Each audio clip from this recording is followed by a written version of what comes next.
بسم اللہ الرحمن الرحیم بسم اللہ الرحمن الرحیم۔ الاقتصاد، بات ہم نے شروع کی تھی کہ یہ ہے دین کا اعتقاد، دین پر عقیدہ، دین پر ایمان، آیا یہ فطرت انسانی میں شامل ہے یا نہیں؟ عوامل خارجیہ اس کے محرک ہیں اور اس کے علل و اسباب ہیں۔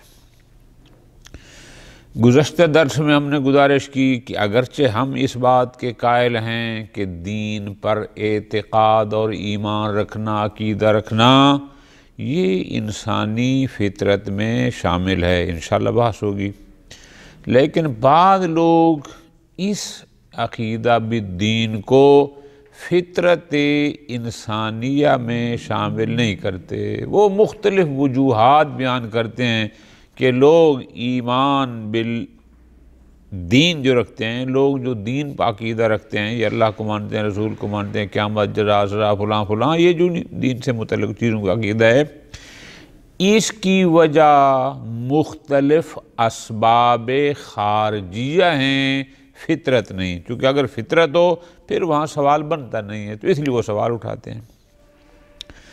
ان میں سے ایک مارکسزم، ایک شخص تھا جرمنی کا، کارل مارکس اس کا نام تھا، جو 1818 موجودہ جو جرمنی ہے اس میں اس کی پیدائش ہے اور 1883 میں اس کی وفات ہے۔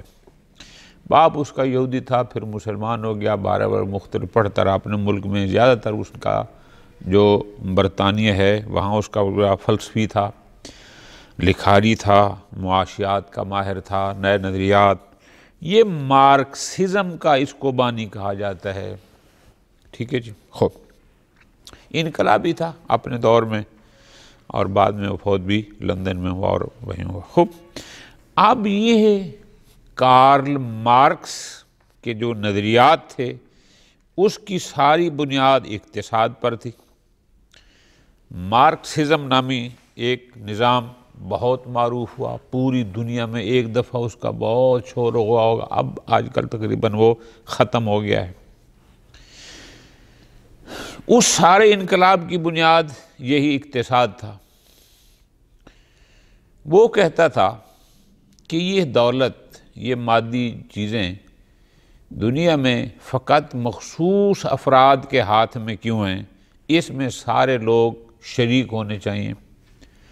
صبح سے شام تک مزدوری ایک غریب فقیر مزدور کرتا ہے، لیکن جب چیز بن جاتی ہے تو پھر لاکھوں کروڑوں میں جو بکتی ہے تو اس کا جو منافع ہے وہ سارا اس کا مالک، فیکٹری اونر لے جاتا ہے۔ بہرحال اس کی اور بھی باتیں ہیں، یہ عام سی چیز ہے، یہ اس کا فلسفہ تھا۔ خوب اب اس نے یہ نظریہ دیا کہ یہ جتنے لوگ دین سے مربوط ہوتے ہیں، دین پر اعتقاد رکھتے ہیں، اس کی بنیاد اقتصاد ہے۔ چونکہ یہ لوگ معاشی طور پر غریب ہوتے ہیں، لہٰذا پھر یہ اپنے آپ کو تسلی دینے کے لیے دین کا سہارا لیتے ہیں، اور اس لیے پھر اس نے سوال اٹھایا اور کہا کہ دین کوئی فطری چیز نہیں ہے، اس کے نزدیک جو بنیاد ہے وہ اقتصاد ہے۔ چونکہ لوگ معاشی طور پر کمزور ہوتے ہیں، جن لوگوں کے پاس چیزیں نہیں ہوتی، بعض لوگ ان کے حقوق چھین لیتے ہیں، تو پھر وہ دین کا سہارا لیتے ہیں اور پھر وہ اس طرف جاتے ہیں۔ ٹھیک ہو گیا جی۔ خوب اس کا اپنا نظریہ یہ تھا کہ اقتصادی ماحول، اقتصادی حالات مختلف قسم کے، کچھ کے پاس بہت کچھ آ گیا، کچھ کے پاس بہت تھوڑا رہ گیا، یہ ساری وجوہات ہیں کہ لوگ دین کے ساتھ اس کے نزدیک مربوط ہو گئے اور عقیدہ بالدین رکھتے ہیں۔ اصل بنیاد اقتصاد ہے۔ ہم اس کے دو جواب دیتے ہیں۔ نمبر ایک، اگر عقیدہ بالدین کا سبب آپ کے نزدیک اقتصاد ہے تو جو جناب نظریہ پیش کر رہے ہیں مارکسزم کا، پھر اس کا مطلب ہے اس نظریے کی بنیاد بھی تو اقتصاد ہوگا، کہ اگر دوسرے اقتصادی حالات کی وجہ سے نظریات دینی کو اپنا لیتے ہیں تو جناب نے جو مارکسزم کا نظریہ اپنایا ہے، پھر اس کا مطلب اس کی بنیاد بھی تو وہی اقتصاد ہے۔ تو پھر جوں جوں اقتصادی ماحول میں ترقی آتی جائے گی، تبدیلیاں آتی جائیں گی، چونکہ اس کی بنیاد اقتصاد ہے، تو جب اقتصاد میں تبدیلی آئے گی القاعدہ پھر جناب کے نظریے میں بھی تبدیلی آنی چاہیے۔ یہ تو ہو گیا ایک سیدھا اور نقضی جواب۔ چونکہ آپ اس بات کہہ لیں کہ نئے نظریات جو ہوتے ہیں یا جو بھی چیز ہوتے ہیں وہ اقتصاد سے مربوط ہیں، تو جناب کا نظریہ بھی اقتصاد سے مربوط ہے۔ ایک جواب ہو گیا۔ دوسرا، کسی بھی نظریہ کی تشکیل میں، وجود میں آنے کا اقتصاد سبب منحصر نہیں ہے۔ یعنی آپ یوں نہیں کہہ سکتے کہ صرف اقتصاد ہی وہ سبب ہے جس کی وجہ سے نظریات وجود میں آتے ہیں۔ نہ، اس کے مختلف نظریات کے وجود میں آنے کے علل و اسباب محرکات مختلف ہوتے ہیں۔ فقط اقتصاد، آپ اپنی دنیا میں دیکھیں، فزکس میں جب نئے نئے فارمولے آتے ہیں تو نیا نظریہ آ جاتا ہے، تبدیلیاں آتی ہیں، جو ہی ترقی کرتا ہے۔ آپ میڈیکل کے شعبے میں جائیں جناب، فلاں کے شعبے میں، جس دنیا میں آپ چلے جائیں، ہمیشہ اقتصاد کوئی نظریات کے وجود کی بنیاد فقط اقتصاد ہو سکتا ہے۔ لیکن اس نقطے کو سمجھنا ہے، ایک دفعہ یہ ہے کہ اقتصاد بھی سبب ہے نظریات کے وجود میں آنے کا، یہ اور لفظ ہے۔ ایک دفعہ ہے نظریے کہ اقتصاد ہی سبب ہے، ہم کہتے ہیں اقتصاد بھی ہے، اقتصاد ہی نہیں، اور بھی بہت سارے علل و اسباب ہو سکتے ہیں جس کی وجہ سے چیزیں، نظریات و افکار وجود میں آتے ہیں۔ لہٰذا اعتقاد بالدین کا سبب صرف اقتصاد نہیں، بقول آپ کے، چونکہ آپ کہتے ہیں، ہم کہتے ہیں نہیں، اور بھی ہو سکتے ہیں، چونکہ ہمارے نظریے تو یہ ہے کہ فطریات میں شامل ہے۔ بہرحال ایک تو یہ ہو گیا۔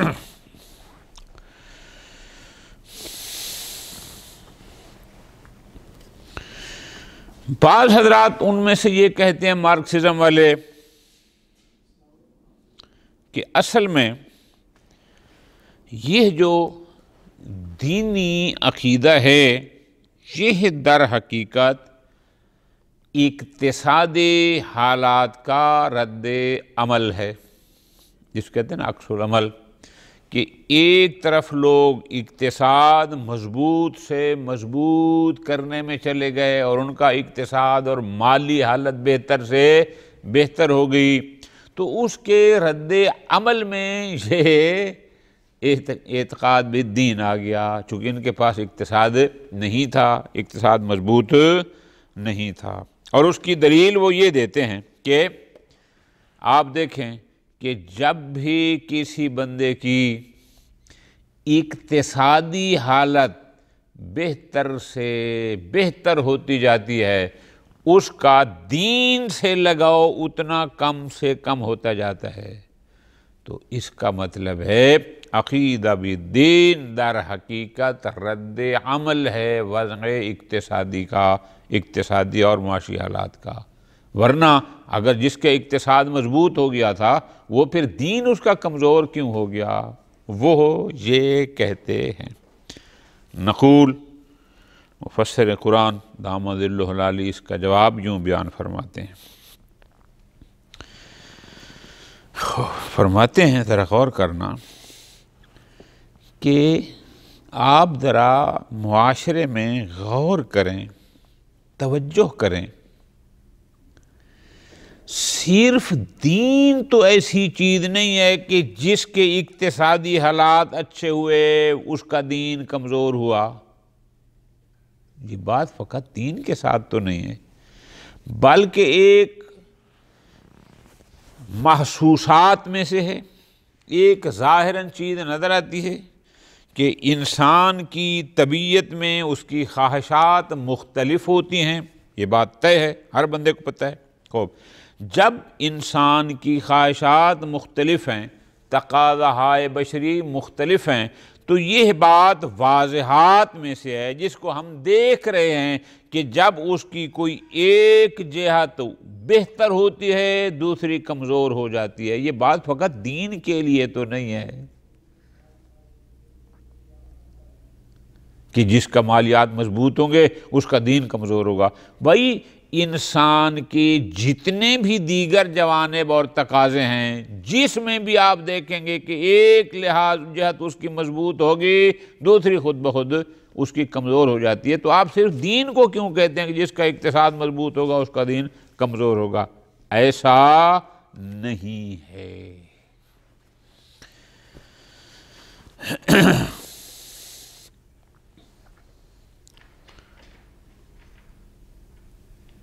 کہ جناب سوال مقدر کا جواب کہ ہم معاشرے میں دیکھتے ہیں بہت سارے لوگ اس عقیدہ دینیہ کے ذریعے لوگوں کا استحصال کرتے ہیں کہ لوگوں کو دین سے محبت ہوتی ہے، عشق ہوتا ہے، خواہش ہوتی ہے، تو یہ اپنی ذاتی خواہشات کے خاطر میں لوگوں کا استحصال کرتے ہیں. آج کل کے معاشرے میں، ہمارے اس دینی معاشرے میں بھی بہت کچھ آ گیا. اس نے چاہا کہ مجلس امام حسین علیہ السلام منعقد کرائے کیونکہ اس کو عشق تھا، وہ چاہتا تھا. اس نے اپنی ذاتی خواہش کی تکمیل کے لیے اس سے گھنٹے کا 1,00,000 مانگ لیا. یہ استحصال یہی ہوتا ہے. اس نے کہا نماز جمعہ پڑھاؤ، اتنے پیسے مانگ لیے. فرض کرو اگر کوئی ایسا ہو تو جناب ہماری مسجد ہے فلاں علاقے میں ہے، خالی پڑی ہے، آپ جماعت کریں، بچوں کی تربیت کریں. مولانا کہتا ہے کہ آپ مجھے ماہانہ کتنی تنخواہ دیں گے. یہ ساری بدبختی مسائل شخصیہ کے لیے. یہ سارا استحصال کیوں ہو رہا ہے؟ لوگ دین کا عقیدہ رکھتے ہیں. آپ فرماتے ہیں اگر کوئی بندہ اس عقیدہ دینیہ کی بنیاد پر کسی کا استحصال کرتا ہے تو اس کا مطلب یہ نہیں کہ یہ بندہ اس عقیدہ دینیہ کا موجد ہے. اگر کوئی بندہ شخصی منافع اٹھا رہا ہے دین سے تو اس کا مطلب یہ تو نہیں کہ دین کو وجود بھی یہی بندہ دے رہا ہے. نہ، ایسا نہیں ہے. کوئی بھی شخص، دین یا غیر دین، کوئی بھی شخص کسی کا استحصال کب کرتا ہے؟ ہاں، یہ چیز ہمارے معاشرے میں عام ہے، ہر بندے کو پتہ ہے. جب کوئی بندہ دیکھتا ہے کہ ان لوگوں کی دلچسپی کس میں ہے،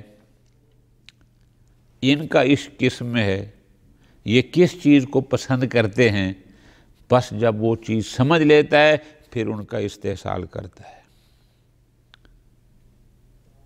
بہت آسان.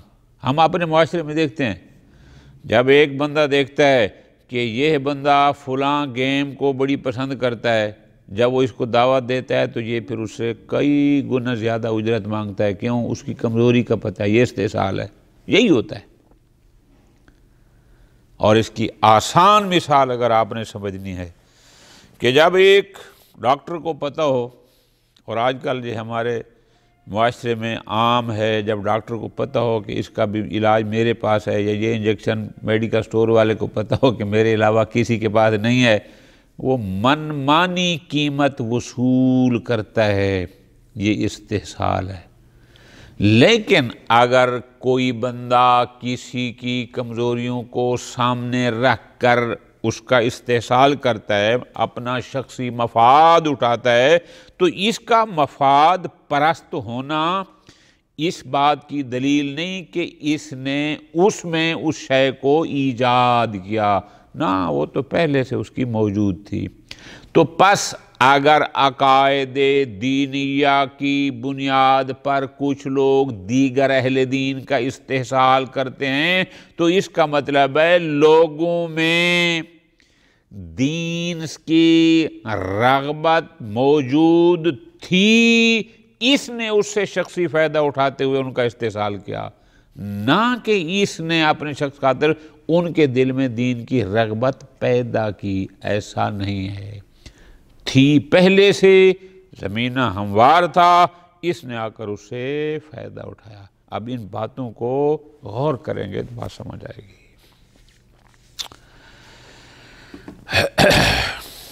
الاقتصاد، لوگ سمجھتے ہیں کہ عقیدہ بالدین کا سبب اقتصاد ہے۔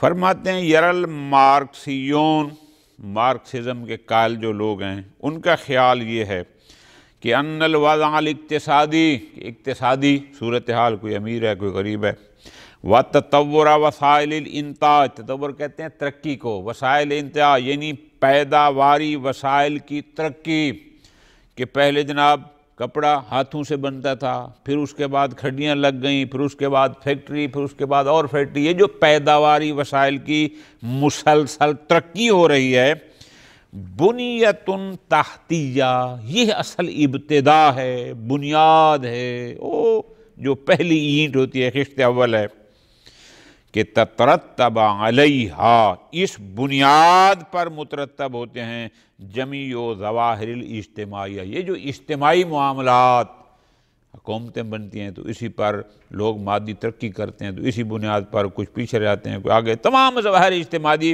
اسی پر مرتب ہوتے ہیں۔ وَمِنْهَا الْأَفْكَارُ الدِّينِيَّةُ، مارکسزم کے قائل لوگ کہتے ہیں کہ دینی افکار کی بنیاد بھی در حقیقت یہی اقتصاد اور اقتصادی صورتحال ہے۔ فالعقیدۃ الدینیہ عندہم تابعۃ للظروف والعلاقات الاقتصادیہ، وہ سمجھتے ہیں کہ عقیدہ دینیہ، ظروف کہتے ہیں حالات کو، یعنی اقتصادی حالات کے تابع ہے، کہ جس جس کے اقتصادی حالات بہت اچھے ہوتے گئے وہ دین سے دور ہوتا جاتا ہے، جس کے اقتصادی حالات کمزور ہوتے ہیں وہ مسجد کا رخ کرتا ہے، بالفاظ دیگر۔ خوب، ان کا نظریہ یہ ہے کہ اس عقیدہ دینیہ، افکار دینیہ کی ساری بنیاد اقتصادی صورت حال ہے۔ نقول، ہم ان کو جواب دیتے ہیں دو۔ پہلا جواب نقضی، وہ یہ ہے کہ اگر آپ کے بقول دینی افکار کی بنیاد اقتصاد ہے تو جناب آپ کا جو نظریہ آیا ہے اس کی بنیاد بھی تو پھر یہی اقتصاد ہوگا، چونکہ آپ بھی نظریہ جو دے رہے ہیں تو اس کا مطلب، اور آپ کا تو ہے ہی اقتصاد، اس میں کوئی دو رائے نہیں ہے۔ فرماتے ہیں اذا صح ھذا الاصل، اگر یہ جو فارمولہ آپ دے رہے ہیں اگر یہ درست ہو تو یلزم منہ، تو اس سے لازم کیا آئے گا کہ ان نظریت المارکسیین، کہ مارکسزم والے جو حضرات ہیں، جو ان کے نظریات ہیں، حول کون الوضع الاقتصادی، کہ وہ بھی پھر اسی اقتصادی، ان کی بنیاد بھی یہ اقتصادی صورتحال ہے، بنیت تحتیہ، وہی ابتدا ہے، لجمیع الظواہر الاجتماعیت، کہ آپ جو کہتے ہیں کہ وضع اقتصادی تمام ظاہری حالات کی بنیاد، جڑ یہی اقتصادی صورتحال ہے، تو ہم کہیں گے ہیا نفسہا تابعۃ، خود یہ نظریہ بھی پھر اس کا مطلب ہے تابعۃ لظروف الاقتصادیہ، یہ بھی تو پھر اقتصادی حالات کے تابع ہے، السائدۃ عند اقامت ھذہ النظریہ، کہ اس نظریہ کے قائم کرنے والوں کے پاس یہی صورتحال، سائدہ کہتے ہیں راج کو، کہ یہی جو حالات راج تھے اس وقت، جب یہ مارکسزم کا نظریہ دینے والوں نظریہ دیا تو ان کے وقت بھی رائے یہی اقتصادی صورتحال تھی. انہوں نے بھی اس زمانے کی اقتصادی حالات کو سامنے رکھ کر یہ مارکسزم کا نظریہ دیا. اب ہم کہتے ہیں فَحَيْثُ تَطَوَّرَ الْوَضْعُ الْاقْتِصَادِي، لیکن جوں اقتصادی صورتحال ترقی کرتی گئی، لا بد لہذہ النظریہ، اس نظریہ کے لیے بھی ضروری ہے کا بنیت فوقیہ، چونکہ یہ اس نظریے پر قائم ہے کہ ابتدا اس کی اقتصاد تھی اور اس پر مارکسزم کا نظریہ بنا، تو پھر اس کے لیے ضروری ہے ان تتغیر، کہ اب یہ نظریہ بھی تبدیل ہو. کیوں؟ جب اقتصادی صورتحال جیسے جیسے ترقی کرتی گئی پھر اس نظریے میں بھی ترقی آنی چاہیے، لیکن آپ تو وہیں کے وہیں کھڑے ہیں. یہ ایک پہلا جواب تھا نقضی. وثانیاً، دوسرا جواب وہ یہ ہے صحیح ان للاقتصاد دخلا الى حد ما فی تکوین الافکار والنظریات وفی بعض ظواہر. چلو ہم کچھ لمحے کے لیے آپ کی بات مان لیں، کیا کہ اقتصاد بھی کسی حد تک، مکمل نہیں، الی حد ما، کسی حد تک دخیل ہے. کس میں؟ کہ اقتصادی حالات کی وجہ سے نئے افکار وجود میں آتے ہیں، نئے نظریات وجود میں آتے ہیں اور ظاہری حالات میں تبدیلیاں آتی ہیں. ٹھیک ہے جی، اس میں اقتصاد کا بھی بہرحال کچھ نہ کچھ عمل دخل ہے، حد ما، مکمل نہیں. لیکن الا ان کونہ عاملا وحیدا، لیکن آیا اقتصاد عامل وحید، یعنی فقط اقتصاد ہی سبب اور محرک ہے، فقط لجمیع الظواہر اجتماعیہ، تمام ان اجتماعی ظواہر کے لیے کہ کوئی ملک کسے ٹوٹ رہا ہے تو کوئی کسے بن رہا ہے، سب کا عامل وحید فقط اور فقط سبب منحصر محرک فقط اقتصاد ہے، باطل، یہ نظریہ باطل ہے. نہ، اس کے ہم قائل نہیں اور نہ ہی کوئی اور قائل ہے. کیوں؟ اذ ان ہناک عوامل عدیدہ اخری، اس لیے کہ اور بھی بہت سارے عوامل ہیں للحرکت تاریخیہ. آپ تھوڑا تاریخ کا مطالعہ کریں، پہلے کتنے ملک تھے، اب کتنے ہیں، کون سا کس ملک کا حصہ تھا، پھر کون سا کس ملک سے جدا ہو گیا. اب یہ سارے تھوڑے تاریخ کا مطالعہ کریں، مذکورۃ فی محلہا. ہر جگہ اقتصاد وجہ نہیں ہوتا، ہمیشہ سبب واحد اقتصاد نہیں ہے. فرماتے ہیں اور بھی وجوہات ہوتی ہیں کل عواملی، جیسے فزکس کی اور سائیکالوجی کی اور پتنی کیمسٹری، جیسے جیسے یہ جدید دنیا میں جو نئے نئے فارمولے آتے گئے اور اس طرح نئے نئے افکار بھی دنیا میں آتے گئے. ہمیشہ افکار کوئی اقتصاد کی وجہ سے نئے وجود میں نہیں آتے. ٹھیک ہو گئے، ختم. قالو، مارکسزم والے کہتے ہیں کہ ان تناسب العکسی، تناسب عکسی یعنی رد عمل، عکس العمل جس کہتے ہیں، قائم بین الحالت الاقتصادیہ والعقیدت الدینیہ، کہ اقتصادی حالت اور دینی عقیدے کے درمیان ایک رد عمل کی نسبت قائم ہے. یعنی ایک عمل کا رد عمل. کیا مطلب؟ وہ کہتے ہیں کلما تحسنت الحالت الاقتصادیہ، کہ جیسے جیسے اس کی اقتصادی پوزیشن بہتر ہوتی جاتی ہے، انحصرت العقیدۃ الدینیہ، اس کا دینی عقیدہ اتنا اتنا کمزور ہوتا جاتا ہے. انحصرا بمعنی ضعفا، کمزور ہوتا جاتا ہے. تو لہٰذا یہ عقیدہ دینیہ در حقیقت رد عمل ہے اس حالت اقتصادی کا. جس کا اقتصاد مضبوط، اس کا دین کمزور، اور جو جی اس کا اقتصاد کمزور ہوتا ہے پھر وہ مسجد کا رخ کرتا ہے. بقول ان کے نقول، ہم جواب کہتے ہیں کہ ان ھذا لا یختص بالدین. یہاں بھی آپ لوگ اشتباہ کر رہے ہیں کہ جس کی اقتصادی حالت بہتر ہوتی جائے گی اس کا فقط دین ضعیف ہوگا. نہ، ایسا نہیں ہے، فقط دین نہیں ہے. بل یشمل بقیت الغرائض الانسانیہ والجوانب البشریہ، بلکہ یہ دیگر بھی طباع انسانی کو، خواہشات انسانی کو اور تقاضاء بشری کو شامل ہے. ہم دیکھتے ہیں فَكُلَّمَا يَطْغَى جَانِبٌ کہ جب بھی اس کی کوئی ایک جانب طاغی، طغیان یعنی بہتر ہوتی ہے، اچھی ہوتی ہے، یختف جانب آخر، جبکہ دوسری جانب پھر وہ خفی ہوتی جاتی ہے. وہ چاہے طباع کے لحاظ سے ہو، چاہے فکر کے لحاظ سے ہو. ایک طرف کی فکر اگر بہتر ہوئی، دوسری مقابل کی پھر کمزور ہوتی ہے. یہ فقط دین کے ساتھ تو ایسا نہیں ہے، یہ تو باقی افکار میں بھی ہے. انسان کی باقی طباع کا تقاضا بھی یہی ہے اور عملاً ایسا ہی ہوتا ہے. آپ صرف دین کے ساتھ یہ مختص نہ کریں، آپ کا اشتباہ ہے. فرماتے ہیں وَإِسْتِغْلَالُ الْبَعْضِ لِلْعَقِیدَةِ الدِّینِیَّةِ لِمَصَالِحِهِ الشَّخْصِیَّةِ. لفظوں پہ غور.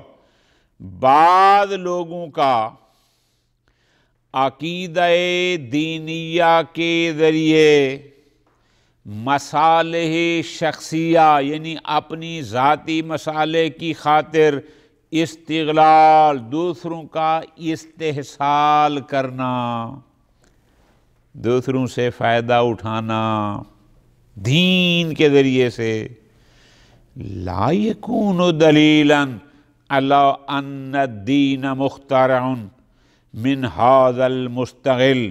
اس بات پر تو دلیل نہیں ہے چونکہ اس نے عقیدہ دینیہ کے ذریعے دوسرے شخصوں سے شخصی استفادہ کیا، ان کا استحصال کیا، لہذا دین اس مستقل یعنی اس استفادہ، شخصی استفادہ اپنے جس نے وہ مفاد پرست کی اختراع ہے، دین کو اس نے وجود دیا چونکہ فائدہ اس نے اٹھایا. بھائی ایسا نہیں ہوتا کہ کوئی بھی شخص کسی سے اگر شخصی منافع اٹھاتا ہے، جس کو ہم مفاد پرستی کہتے ہیں، اٹھاتا ہے، استحصال کرتا ہے، تو اس کا مطلب یہ نہیں کہ اس کا موجد اور بھی وہی ہے.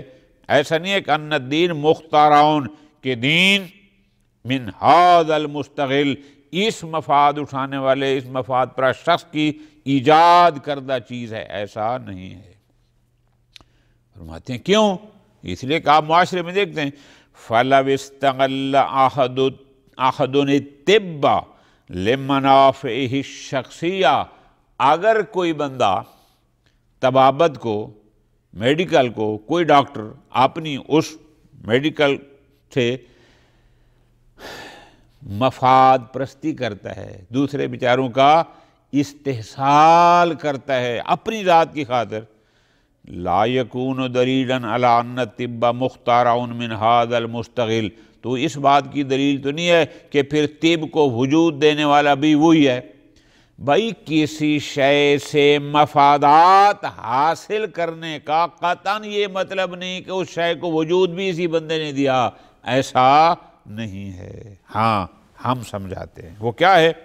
بل ان الاستغلال لشیء، کسی بھی شخص شے سے فائدے حاصل کرنا یا کسی کا استحصال کرنا اردو میں، یہ اس وقت ہوتا ہے کہ لو کان لہذا شے، کہ جس شے کے ذریعے وہ استحصال کر رہا ہے، فائدے اٹھا رہا ہے، یہ شے اس شے کے لیے مکانتاً راسختاً فی اذہان الناس، کہ لوگوں کے اذہان میں اس کی ایک مضبوط جگہ ہو، کہ وہ لوگوں کے ذہن میں چیز بیٹھ چکی ہے اور اب اس سے یہ بندہ مفادات حاصل کر رہا ہے.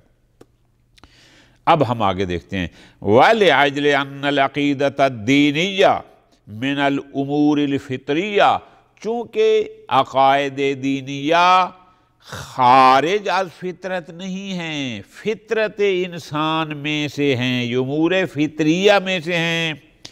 کانت مقبولۃ لدی عامۃ الناس، اسی وجہ سے تو جو عام لوگ ہیں ان میں قابل قبول تھے، چونکہ ان کی فطرت میں تھے. خوب اب جب فطرت میں تھے، مقبول عام تھے، تمہدت الارضیۃ المناسبہ، تو اس کے لیے ایک جس کہتے ہیں نا وہ زمینہ ہموار ہو گیا، والفرصۃ الکافیہ، اور اس کو ایک گنجائش مل گئی، کس کی؟ چونکہ یہ لوگوں کے ذہنوں میں مقبول ہیں، پسندیدہ چیز ہے، تو اس بندے نے کیا کیا؟ اس کے لیے زمین ہموار ہو گیا، للاستغلال، استحصال کے لیے، مفاد پرستی کے لیے، فائدے حاصل کرنے کے لیے۔ شان کل ما یحتاج الناس الیہ من العادیات، اور یہ بات فقط دین کی نہیں، عام مادی امور میں نے آپ کو آسان سی مثال دی ہے، جب بھی کسی کو پتا کہ فلاں شے فلاں بندے کو بہت محبوب ہے، تو یہ بندہ پھر اس سے فائدہ حاصل کرتا ہے اپنی مرضی کے مطابق، ایسا ہے۔ فما لم یکن لشیء طالب طبیعی لدی الناس، اور اگر کوئی ایسی شے ہو، ما لم یکن لشیء طلب طبیعی لدی الناس، کہ اگر کسی شے کی عام معاشرے میں کوئی طلب نہ ہو طبیعتاً، لوگ اس کو پسند نہ کرتے ہوں، لوگوں میں مقبول عام نہ ہو، لا یمکن لاحد ان یستغلہ، تو پھر کوئی بندہ بھی اسے استحصال نہیں کر سکتا، فائدہ نہیں اٹھا سکتا۔ کیوں؟ وہ شے جو لوگوں کو مقبول ہی نہیں ہے، لوگ اس کو پسند ہی نہیں کر رہے، لوگوں کی ڈیمانڈ ہی نہیں ہے، تو یہ کیسے اس سے فائدہ اٹھائے گا؟ پس ومن ذالک ان المارکسیۃ تزعم، لہذا یہ وجہ ہے کہ مارکسزم والے لوگ، جن کا نظریہ مارکسزم تھا، ان کا خیال یہ ہے کہ ان طبقۃ المضطہدہ، کہ یہ جو مظلوم طبقہ ہے، یہ جو پسا ہوا طبقہ ہے، ہی التی قامت بایجاد الدین، ان لوگوں نے دین کو وجود دیا۔ کیوں؟ تکوین هذه الافکار، انہوں نے ان افکار کو اپنے اندر وجود دیا، سلوۃ وعلا، تاکہ وہ اپنے آپ کو تسلی دے سکیں، جس سے لما تعانیہ من العذاب العلیم، وہ جو دنیا میں رہتے ہوئے ایک مشکلات کو تعانیہ جھیلتے ہیں، اپنی اس مشکلات کے جھیلنے پر اپنے آپ کو تسلی دے سکیں، تب انہوں نے پھر ان افکار دینیہ کو وجود دیا۔ ان کا خیال یہ ہے۔ اب انشاءاللہ بات آگے بھی چلے گی اگلے درس میں۔ وصلی اللہ علی محمد وعلی محمد۔